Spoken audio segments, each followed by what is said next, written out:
Bienvenue sur la chaîne Edera. Nous vous proposons des lectures de contes, mythes et légendes anciennes.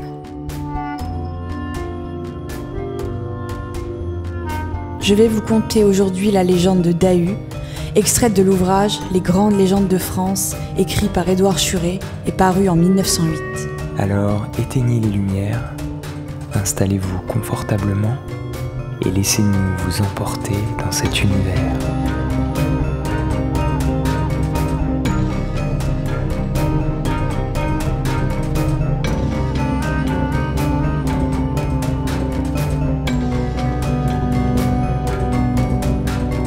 Pour une meilleure immersion, je vous conseille d'écouter cette histoire munie d'un casque ou d'écouteurs. La Gaule asservie, latinisée, colonisée, le génie celtique se réfugia en Armorique. Pendant 3 siècles, elle subit le joug des légions et du fisc romain avec d'incessantes révoltes. Une partie de la population se réfugia en Grande-Bretagne, cet asile des druides et des bardes. Mais au IVe siècle, Mériadec revint en Armorique et en chassa les Romains. Du IVe siècle au 8e siècle, la Bretagne resta indépendante. Cette époque, appelée la période des rois dans l'histoire de notre province celtique, est remplie par des guerres intestines. Quelquefois, un chef réunit tous les autres sous son autorité et réussit à délivrer le pays d'une invasion de Francs ou de Normands. Il prend alors le titre de Penthièvre, de Conan ou de roi d'Armorique.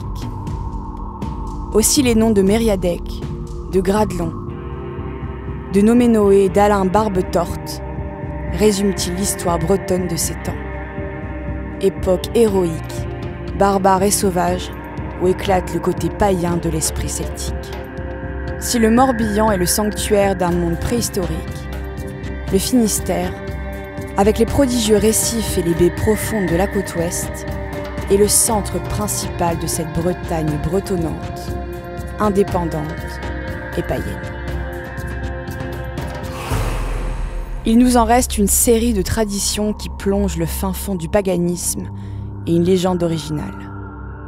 Allons la chercher dans le cadre océanien où elle est née, à cette pointe du Raz, extrémité du monde occidental qui lance au beau milieu de l'Atlantique un dernier formidable écueil dont la sauvagerie avait déjà frappé d'une terreur religieuse les voyageurs anciens. Enfermé entre ses côtes comme une forteresse, le Finistère offre à l'intérieur des vallées les plus vertes, les coins les plus exquis de la Bretagne, comme les bords de l'Isole et de l'Élé, chantés par Briseux. Quimper, avec son élégante cathédrale ouvrée à jour, est niché dans un frais bassin de collines boisées. Du haut du mont Frugry, on voit l'Odé serpenter dans une mer de forêts mamelonnées. Cependant, en Bretagne, le grand personnage, le maître, le tyran de la terre et des hommes, c'est l'océan. On devine partout sa présence, même quand on ne le voit pas.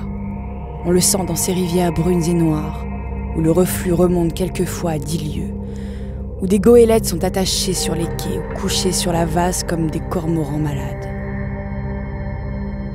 On le sent dans l'arbre tordu et ployé par la tempête, dans le vent salé qui crispe la lande, dans l'oiseau de mer qui vient y chercher le brin d'herbe pour son nid.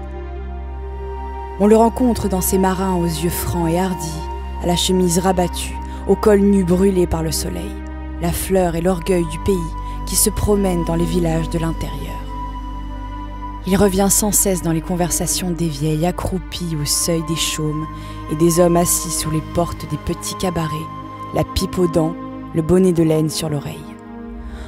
On le retrouve, l'inévitable océan, jusque dans l'église où prient les femmes agenouillées. Car suspendu à la voûte de la nef, en ex-voto, voici une foule de navires aux flancs rouges et noirs destinés à obtenir la protection de la Vierge, de l'étoile de la mer. Ne sont-ce pas les barques de l'Isis égyptienne? Pour les yeux qui les regardent, que d'âmes ils ont menées dans l'autre monde, ces navires poudreux. Il a son sourire aussi, le Dieu terrible. Et c'est dans la baie de Douarnenez qu'il faut aller le chercher. Une sirène, Cette baie, lorsqu'on sort du port pour errer sur ses plages, où des sources claires filtrent des granitis noirs, où les sveltes lavandières descendent sur les sables fauves, une sirène dangereuse avec ses lointains fuyants, avec les lignes cadencées de ses anses et de ses capes, par les beaux soirs de pourpre et de safran, les ondes du large se brisent et chantent dans une coupe de saphir. C'est là que la tradition la plus accréditée place la ville d'Is, la cité submergée. Mais avant de raconter son histoire, allons trouver l'océan là où il règne, dans sa souveraineté absolue. On atteint la pointe d'Ura, depuis Audierne, par l'intérieur des terres. D'abord quelques fonds de verdure et çà et là, des bouquets d'arbres égayent encore la campagne. Mais à mesure qu'on monte sur le plateau, le paysage s'appauvrit et se dénude.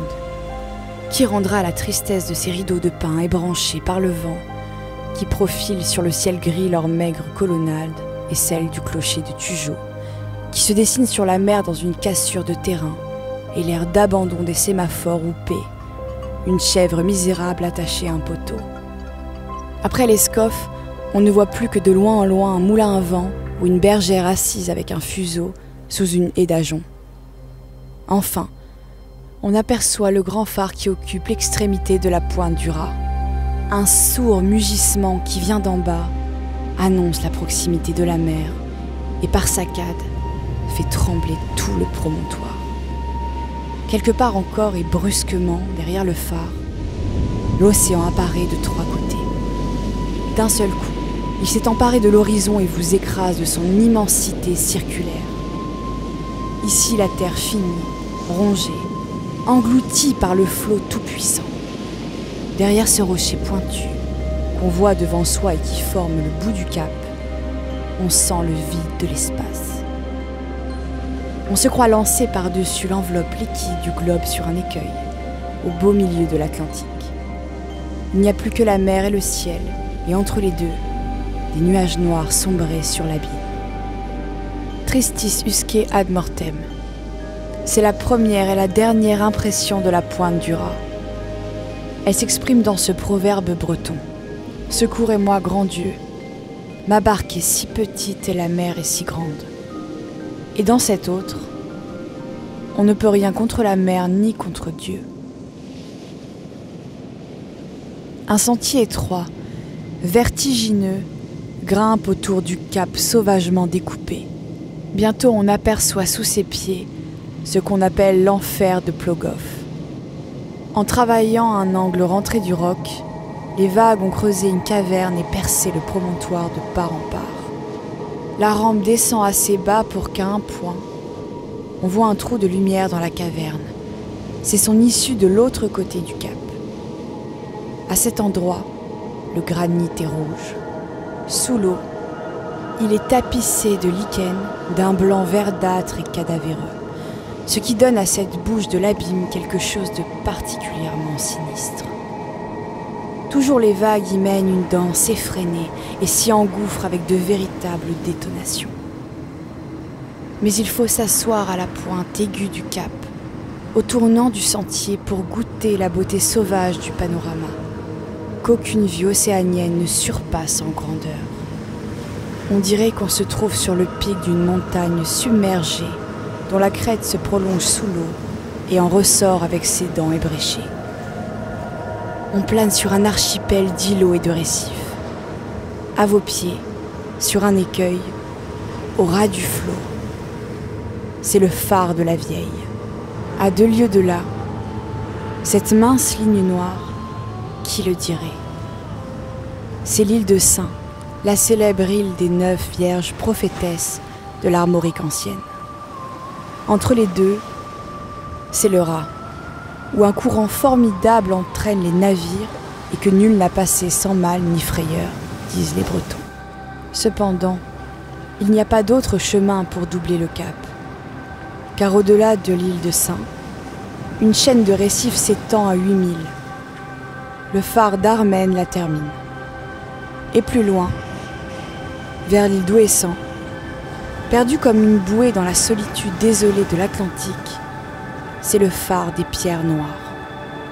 À droite et à gauche, en arrière du cap, il y a 7 lieues de côte, mais estompées par les brumes, mangées par l'eau, elles paraissent invraisemblables, irréelles.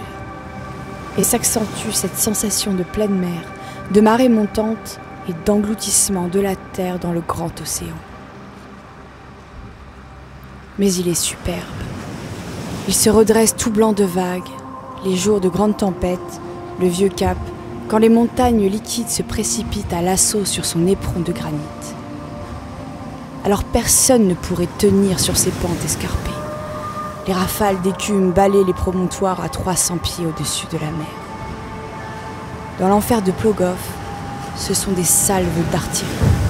Le roc est secoué comme par un tremblement de terre, et dans les mugissements des eaux, dans l'incessante trépidation du sol et de l'air, dans la convulsion de tous les éléments, on ne voit, on n'entend plus rien.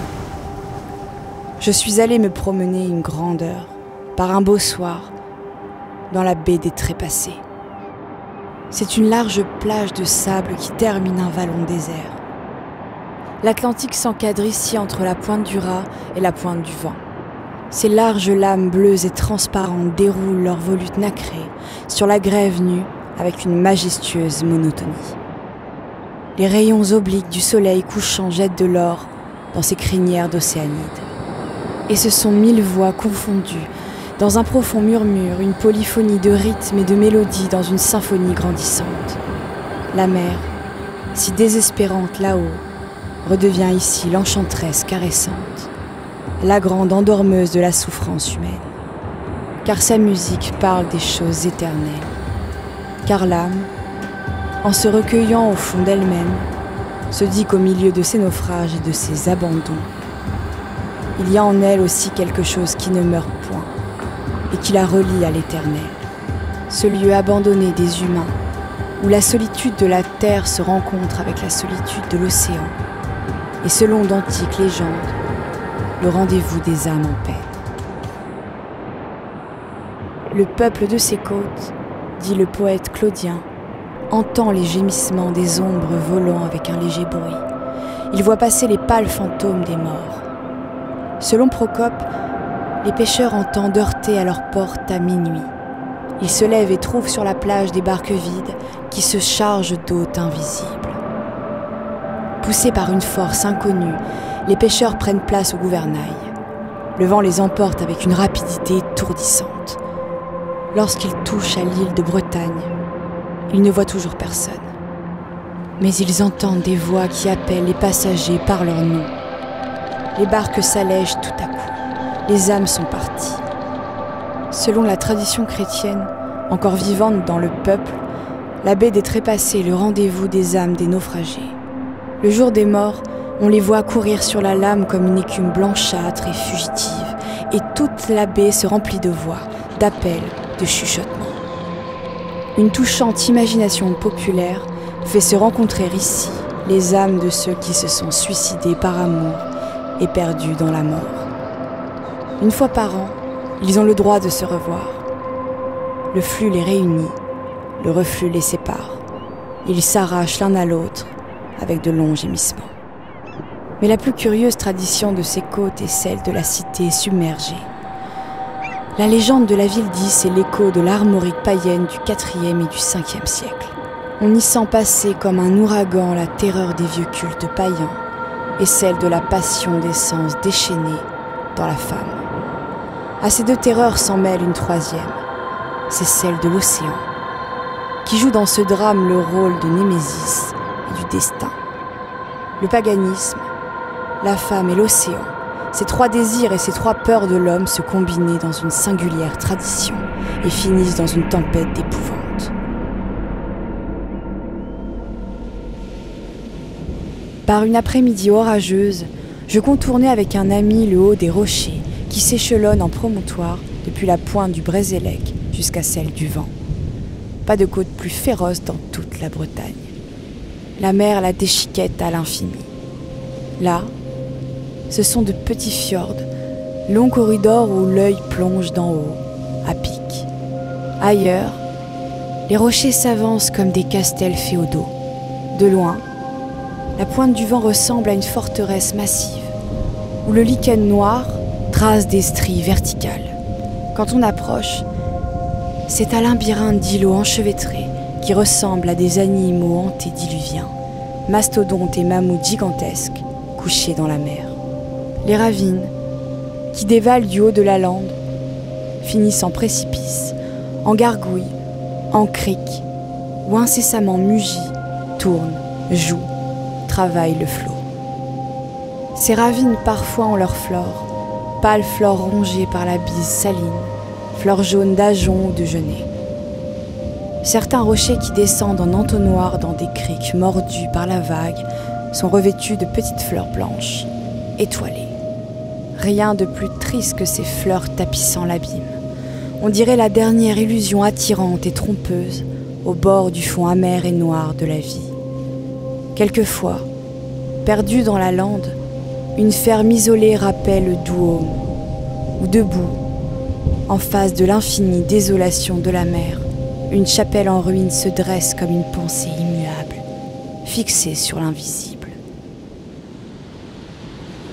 De fortes ondées, envoyées par un orage montant du large, nous forcèrent à nous réfugier dans une ferme, à côté d'un moulin à vent, dont les deux bras noirs, immobiles, ressemblaient à des faux monstrueuses. La porte de cette ferme était fabriquée avec la plaque en tôle provenant d'un steamer échoué, et la chaudière rouillée de ce même navire était couchée dans la cour.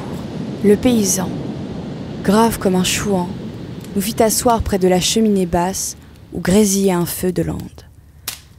Les étincelles tourbillonnaient dans le foyer, et par les trous de la porte de fer, débris d'un naufrage, sifflait la tempête.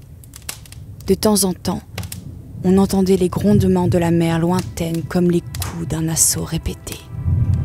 L'histoire du roi Gradelon et de sa fille m'était revenue à la vue de cette côte superbe et terrible. Je vais la dire telle que je la vis pendant cette heure, en regardant le feu et en écoutant la mer.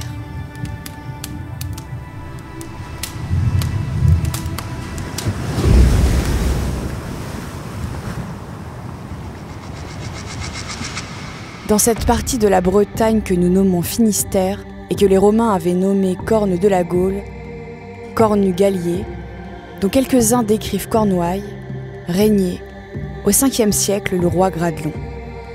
C'était un de ces chefs de clan, pirates et conquérants, qui en prenant fait et cause pour les Bretons contre les Germains envahisseurs, devenait quelquefois Conan, ou roi de tout le pays d'Armor. Jeune encore, il avait passé en Grande-Bretagne. Il avait guerroyé chez les Cambriens contre les Saxons. Il avait poussé jusque chez les Pictes et les Scots. De sa dernière expédition dans le nord, il avait ramené un cheval noir et une femme rousse. Le cheval, qui s'appelait Morvark, était superbe et indomptable.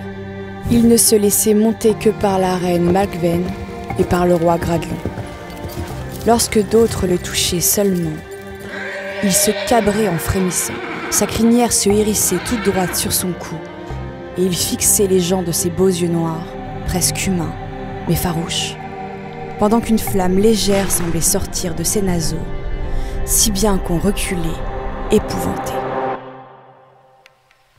Non moins redoutable et belle était la reine du Nord, avec son diadème d'or, son corselet en mailles d'acier, d'où se dégageaient des bras d'une blancheur de neige, et les anneaux dorés de sa chevelure, qui retombaient sur son armure d'un bleu sombre, moins bleu et moins chatoyant que ses yeux. De quel exploit, de quel crime ou de quelle trahison cette proie splendide était-elle le prix? Personne ne le sut jamais. On disait que Macven était une magicienne, une scène irlandaise ou une saga scandinave qui avait fait périr son premier possesseur par le poison, pour suivre le chef armoricain. Triomphante, heureuse, elle régnait sur le cœur de Gradelon. Mais à peine celui-ci fut-il devenu roi de Cornouailles, que Macven mourut subitement, ne laissant au roi qu'une fille née en mer pendant leurs aventures, et qui s'appelait Dahu. À partir de ce moment, le roi tomba dans une tristesse noire. Il se plongea dans le vin et la débauche, mais sans parvenir à oublier Macven. Cependant, Dahu grandissait et ressemblait à sa mère. Seulement sa beauté avait quelque chose d'effrayant. Sa peau était plus blanche, sa chevelure d'un roux plus foncé. Son œil changeant comme la mer roulait des désirs plus immenses et lançait des éclairs plus prompts. Elle seule avait le don d'égayer Gradelon. En la regardant, il croyait revoir Macven. Quelquefois, la main enroulée dans les cheveux fauves de sa fille, ses yeux là, perdus dans les yeux étincelants de vie de Dahu, il lui disait : Fille de mon beau péché, perle de mon noir chagrin, par toi seule je tiens à la vie. Elle lui souriait, dangereusement enjouée, mais dans ses yeux, son âme reculait en un rêve insaisissable et trouble. Elle prit sur son père un empire absolu. Toute petite, elle éprouvait pour l'océan une singulière attraction. Sitôt qu'elle l'apercevait de loin, ses yeux, ses narines se dilataient. Elle en respirait les effluves et semblait vouloir se précipiter vers les plages. Afin d'être plus près de son élément préféré, elle persuada à Gradelon de faire construire une ville au bord de la mer, dans une grande et magnifique baie qui regarde l'océan, tout au bout de l'Armorique. Le roi y consentit. Des milliers d'esclaves furent employés à ce travail. On construisit une digue immense pour protéger la ville contre les flots, et derrière cette digue, un bassin destiné à recevoir les eaux de l'océan dans les grandes marées. Une écluse était pratiquée dans la digue. En l'ouvrant à la marée montante, on laissait entrer l'eau nécessaire au renflouement des barques. On la fermait à marée haute pour ne la rouvrir qu'au reflux. Alors le bassin se vidait et on pêchait à foison sur la vase monstres marins et poissons. Dahu fit construire pour elle et son père un palais magnifique, dominant la ville sur un rocher au bord de la mer. Quelquefois, quand le soleil couchant enflait la vague, les pêcheurs voyaient, de loin, une forme blanche descendre sur les plages désertes, au pied du rocher couronné par les tours massives du château royal.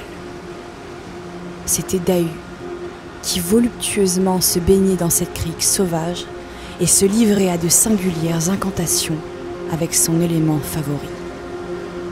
Après s'être longtemps jouée sur les vagues, comme une sirène, elle en sortait lentement et toute nue. Debout sur le sable fin, luisante comme la nacre, elle peignait ses longs cheveux roux en laissant ruisseler l'écume sur ses flancs et en chantant un chant sauvage.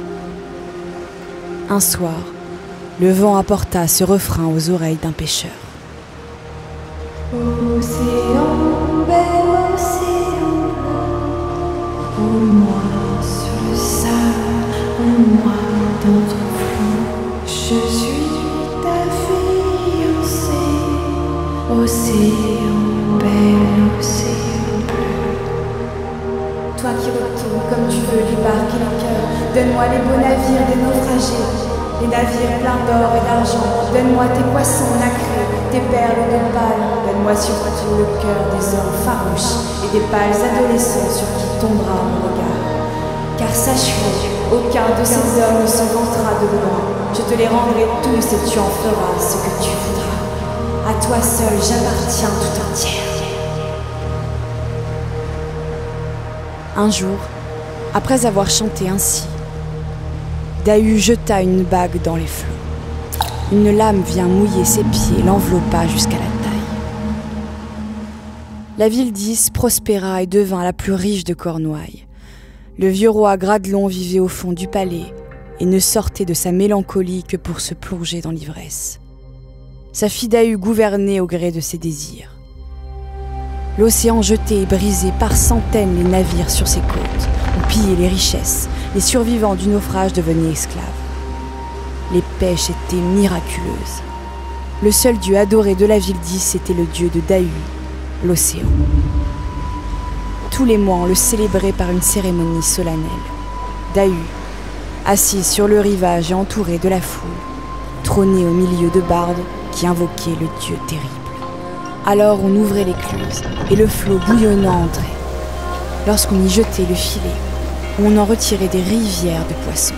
Pendant ce temps, Dahu distribuait à la foule ces coquillages roses qui passaient pour des talismans. En même temps, Ses yeux parcouraient la foule, et des pensées troubles y glissaient comme des vagues. Parfois, il se fixait sur quelqu'un. Alors, il semblait à cet homme que le crochet aigu d'un hameçon descendait dans son cœur et qu'une corde tendue par une main savante l'attirait doucement, mais sûrement, vers la fille du roi qui le guettait. Bientôt, il recevait un message de Dahu pour se rendre, la nuit, au château marin. Ce château, on en comptait merveilles et terreurs. Du dehors, c'était bien une forteresse de pirates, plantée là pour narguer la mer. Mais au-dedans, que se passait-il? Personne n'avait jamais vu reparaître aucun des amants de Dahu. De temps à autre seulement, les gens du pays voyaient un cavalier, monté sur un cheval noir, traverser la nuit les campagnes avec un sac qui retombait des deux côtés de la selle. Il gagnait au triple galop la pointe du Raz, au-delà de la baie des Trépassés. Il jetait sa charge dans le gouffre de Plogoff. Pendant ce temps, Dahu s'oubliait au bras d'un nouvel amant. Au risque de chavirer, des pêcheurs curieux rôdaient autour du château des Maléfices. De ces trous noirs sortaient des chants lascifs, avec des huées et des lueurs d'orgie qui semblaient insulter à la colère du flot. Malgré le mystère et la terreur dont s'enveloppait Dahu, le bruit de ses crimes avait percé dans le peuple. Sourdement, les parents et les amis des victimes s'étaient ligués. La révolte grandissait.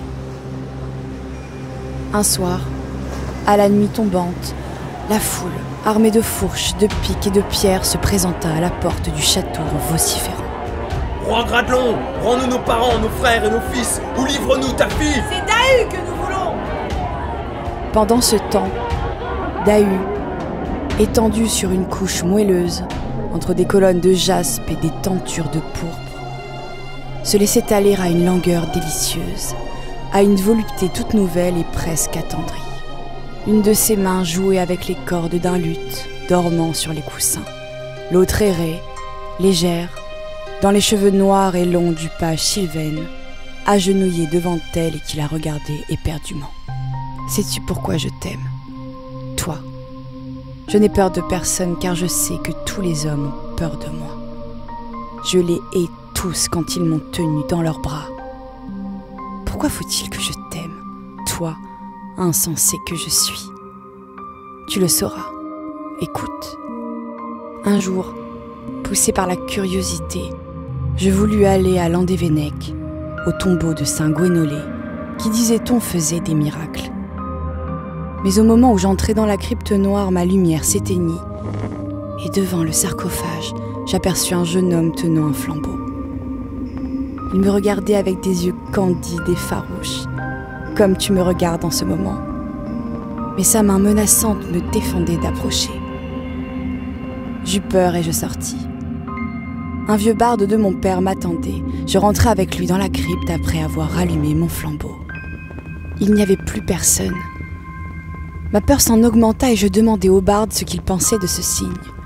Il me dit « Si jamais tu rencontres quelqu'un qui ressemble à ce fantôme, détourne-toi de lui, il te porterait malheur. En te voyant l'autre jour à la porte de mon père, ton flambeau à la main, je vis que tu ressemblais, trait pour trait, au beau fantôme de la crypte. J'eus peur, je frissonnai, et voilà que je t'aime en dépit du présage. Oui, je t'aime ne fût-ce que pour braver le sang. Ils sont morts les autres, tous. Mais toi, je veux que tu vives, qu'on essaie de t'arracher d'ici. » Les deux bras de Dahu se fermèrent follement sur le corps de Sylvaine. Un craquement sinistre interrompit leur baiser. On donnait l'assaut au château des Maléfices et les gens du roi répondaient par une grêle de pierres. « Entends-tu ? Ces cris féroces, ils te réclament pour te déchirer. Viens t'enfuir avec moi au bout de l'armorique. » Attends encore. Monte à la tour et dis-moi la couleur de l'océan. Sylvaine monta sur la tour et dit en revenant. Il est vert foncé, le ciel est tout noir. Tout va bien. Laisse crier le peuple et verse-moi du vin dans ma coupe d'or. Au bout d'un instant, elle le renvoya sur la tour et Sylvaine dit en revenant. Le ciel devient blafard, l'océan est fauve et blanc d'écume. Il bouillonne du large, il monte, il monte. Tant mieux. Mon cœur se gonfle, il monte avec l'océan. Ah, que j'aime la tempête. Comme un ramier palpite sous les griffes de l'épervier, Sylvaine frémissait délicieusement sous l'étreinte de la fille de Gradelon. À ce moment, il y eut un tel coup de bourrasque que la forteresse trembla. Sylvaine eut un sursaut. Vraiment, ce soir, l'océan me fait peur. Dahu poussa un rire éclatant et brandissant sa coupe d'or, elle en lança le contenu par la fenêtre. À la santé de l'océan, mon vieil époux, n'aie donc pas peur de lui. Il a beau rugir, ce n'est qu'un vieillard impuissant. Il écume de rage, mais je sais comment on le maîtrise. Je veux qu'il serve ma vengeance. Il ne t'aura pas comme les autres, l'océan. C'est moi qui t'aurai, c'est moi qui te veux, car c'est toi que j'aime, toi seul. Entends-tu? Allons, pour la dernière fois, monte sur la tour et dis-moi ce que tu vois. Quand Sylvaine revint, il était pâle comme cire. L'océan est noir comme la poix. Il fait un bruit de 1000 chaînes. Ses vagues sont comme des montagnes avec des tours crénelées d'écume. En même temps, on entendit à la porte du château un cliquetis d'armes de pierre lancées. Et, au milieu de 100 malédictions, ce cri.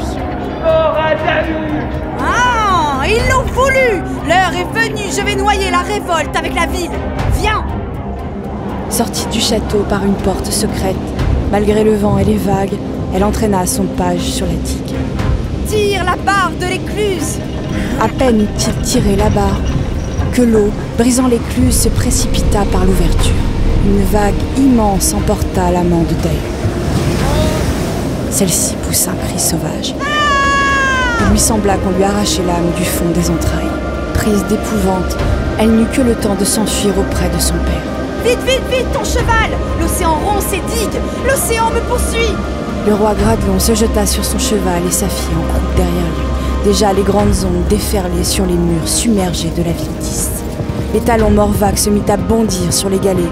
Le flux courait derrière lui. Et de loin, on entendait une voix terrible comme le meuglement de 1000 taureaux. Jaloux et furieux d'amour, l'océan sauvage hurlait après sa fiancée. « Il me veut! Sauve-moi de lui, mon père !» Et le cheval se cabrait sur l'eau bouillonnante, mais à chacun de ses bonds, une nouvelle lame lancée après lui éclaboussait la croupe du cheval et de la femme. Morvac galopait au pied d'immenses rochers. Déjà on ne voyait plus la plage, toutes les criques écumaient et les vagues bondissaient contre les falaises comme des licornes blanches. Dahu enlaçait son père toujours plus étroitement. Tout à coup, une voix cria derrière lui.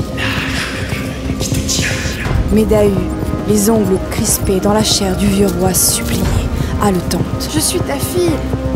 Ne jette pas au gouffre la chair et le sang de ma mère. Emporte-moi, fuyons au bout du monde. » À ce moment, Gradelon aperçut une forme pâle debout sur un rocher. C'était Saint Gwénolé. Le cheval passa comme un éclair, mais le roi entendit derrière lui la voix tonnante du saint le poursuivre d'un cri. « Malheur à toi !» Enveloppé par la marée montante, Morvac avait grimpé sur un écueil. Le poil hérissé, le cheval regardait devant lui une chose terrible. À la lueur de la lune rouge, Gradelon vit le gouffre de Plogoff. La bouche d'enfer revomissait les vagues monstres, englouties avec les brisants. À chaque hoquet, il rendait une forme humaine, cadavre ou fantôme. Gradelon reconnut les amants de sa fille.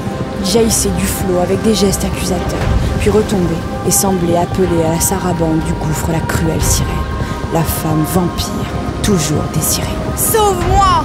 criait la fille de Gradelon, la tête cachée dans le manteau de son père. Mais Gradelon, fasciné par la vue du gouffre, dit à sa fille. « Regarde. » Elle regarda. Alors les mains glacées de Dahu se détendirent. Elle lâcha prise et roula dans les vagues qui se disputaient pour la saisir. Aussitôt, l'océan se calma.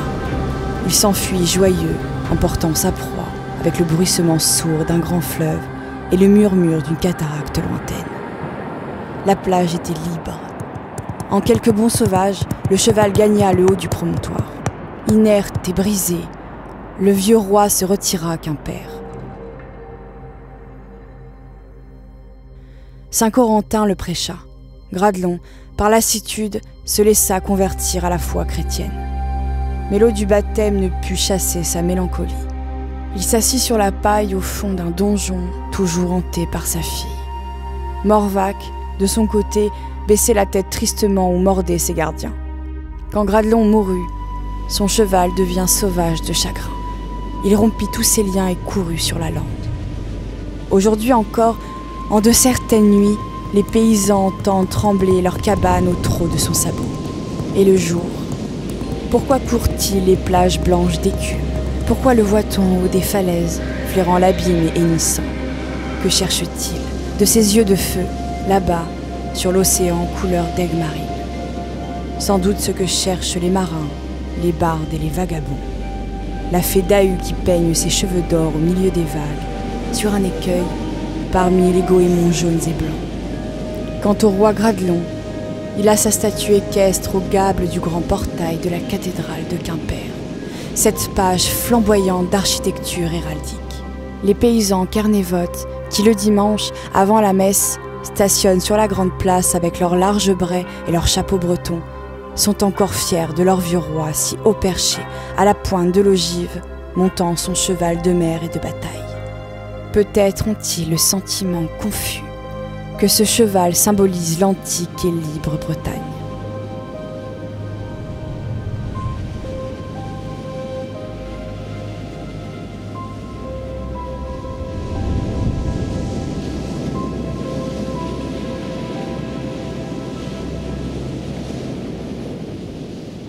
Fin.